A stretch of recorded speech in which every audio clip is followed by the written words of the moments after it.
नहले पानी राजा जी छुइया के छोड़ दी।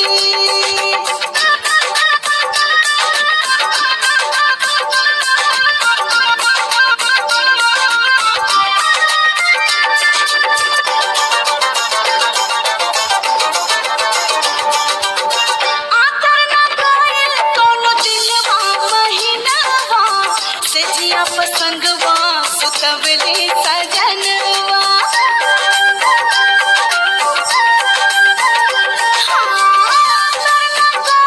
कोनो दिनवा महीनवा से जिया संगवा सुतवली।